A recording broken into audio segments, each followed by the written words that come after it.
It's a thought on me factor and V factor.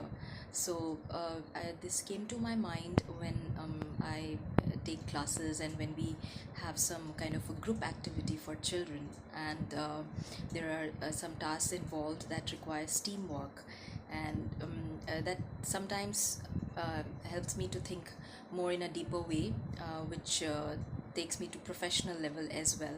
So when we are teaching our children about we factor, that means we are telling them about how to work in a team.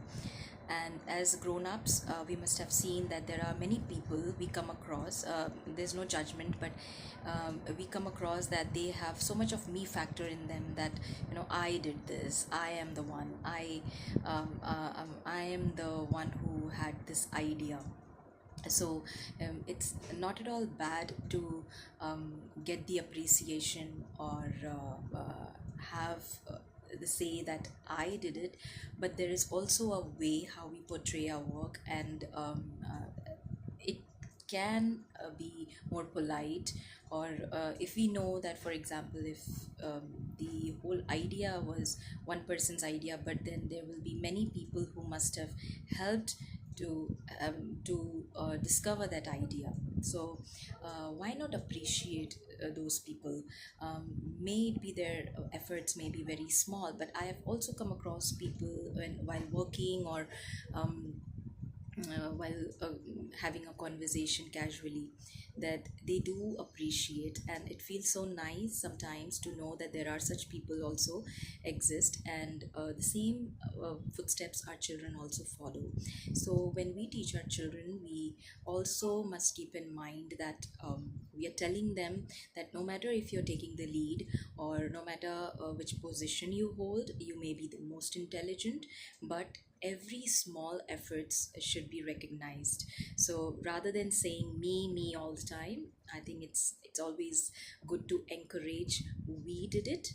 And of course, when we encourage this, and when we appreciate each other, I think it's much more worthy to much more worthy, and to get appreciation from others, rather than we appreciating ourselves or praising our own selves. So if we start doing that for each other, I think the other person will start appreciating you as well.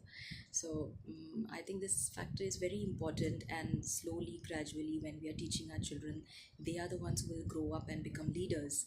And you will be able to see this difference very well when we are working, or when we have certain leaders. You will be able to see this very clearly. And and we we may be different in our nature, but also we hold connections differently as well. So I think when we are teaching our children right from a very young age, we must encourage them to appreciate others, especially when in today's world where jealous factor is high. We must encourage our children to train our minds, to praise others. And even though their talent may be there, but if their competitor comes up, or if there's someone who is doing better in their team, so we must not hesitate, and we must fight with our bad boys, and must stand for the one who is doing well, and give that appreciation, no matter even if a person is holding a small idea or small efforts they must have put. But it's always good to appreciate. And when we teach our children, I think a future generation, future leaders will be more stronger in values, and will be having more fruitful teamwork in future.